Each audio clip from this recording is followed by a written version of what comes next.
but soft. What light o'er yonder meadow breaks?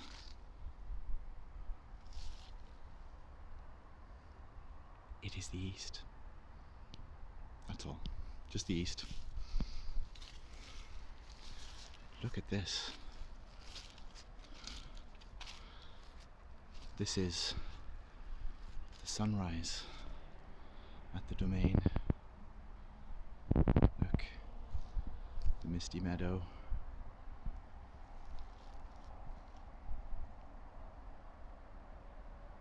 The weird wood.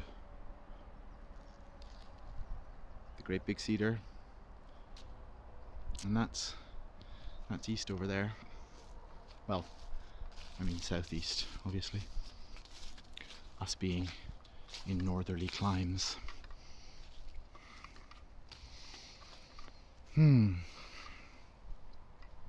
It is magnificent, I must say. Look.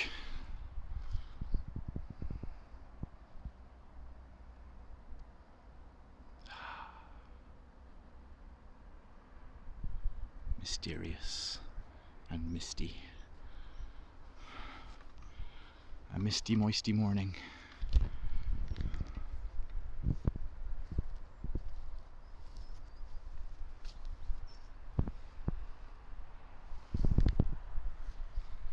Ooh. Whoa. Whoa. Whew. You spin me right round, baby. Right round. Like a broken fucking record, baby. Right round once, then stop and get jammed, right? Just the once, dear. Even a stopped clock tells the right time twice a day. If you're lucky. My watch, of course, which I kept wearing for, weeks, was stopping and starting and stopping and starting and stopping and starting to the point where it was never telling the right time. It was always just telling some kind of wow.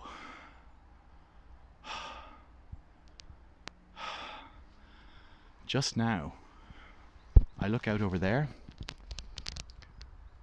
over the orchard and the meadow and the wood, and I saw 2 hawks fly.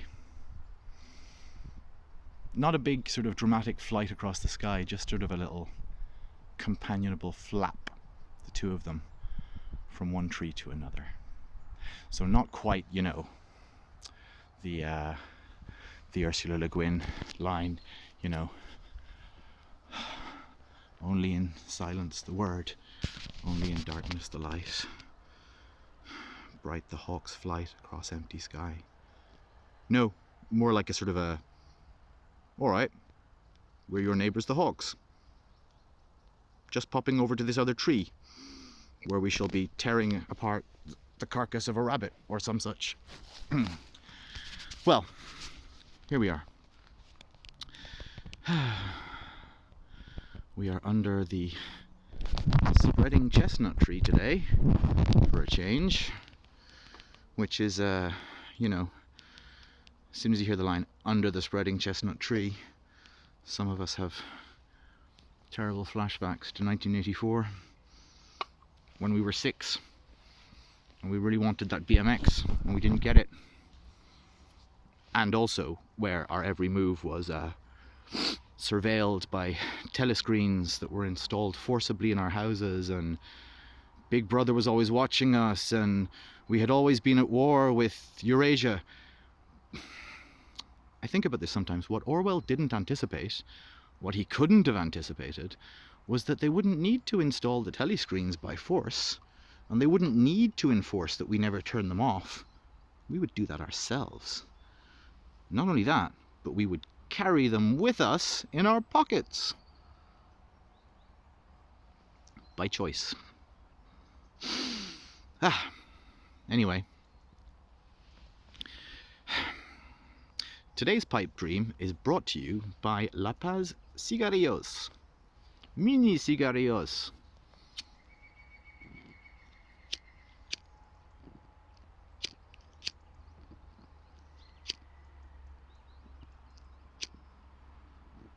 Which is slightly tautological, isn't it? I mean, a cigarillo is a little cigar, and this is a mini little cigar. So, voila. I learned that cigarettes were invented in prison. Because what they used to do was, the guards who were nice would drop their cigar or knock out their pipe at the end of the row of cells before it was completely burnt up. So they would leave the end of, they would leave the end of their cigar, right? Or they would leave the end, the dottle of their pipe would be not completely consumed. Dottle, what a word. And so they would leave them at the end of the row of cells, and then the prisoners would, recuperate the sort of shreds of tobacco, and they would shred them up very finely to make them last, and they would distribute them or keep them for themselves or whatever, and then they would use whatever they had to hand, like, a newspaper, for example. They might have a bit of newspaper left over, that they probably used to wipe their asses as well, that's probably, if they were lucky. Newspaper, you were lucky. Anyway, so I used to dream of wiping my ass with a newspaper. Sorry. So luxury. Sorry. So yes, they would take a piece of newspaper, little square of newspaper, roll the finely shredded end of the cigar or the end of the pipe, the leavings of tobacco, the scraps, and they would shred them very finely and roll them up in a piece of newspaper, which they would stick with saliva and smoke that. And that's how the cigarette came about. Not a cigarillo, not a little cigar, but a cigarette, cigaretta, a little feminine one, a little feminine cigar, a cigarette, interesting. Prisoners invented them. What is it? Necessity is the mother of invention. Clearly though, laziness is the father of invention, which is why most inventions are either labor-saving devices or things that we really need. Mum and Dad, necessity and laziness. Yeah, I'm just thinking about what the connotations of that are for, most households. Mum is necessity and Dad is laziness. Yeah, rings all too true. Anyway, so where were we? Oh yes, so cigarettes. Oscar Wilde had a lovely line about cigarettes. It's from Dorian Gray. He said, the cigarette is the perfect type of the perfect pleasure. It is exquisite and leaves you unsatisfied. Perfect. Because who wants to be satisfied, right? I mean, once you're satisfied, sated, once you're replete, repu. I always get that wrong. I mean, you don't want anything else anymore. And what's the good of that? Who wants to be satiated, huh? No, let us be yearning. Let us be always desiring. Right? Let us not be satisfied. Let us be forever craving. Crave.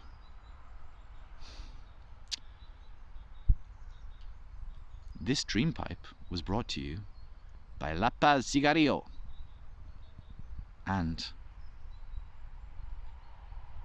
the light that over yonder meadow breaks.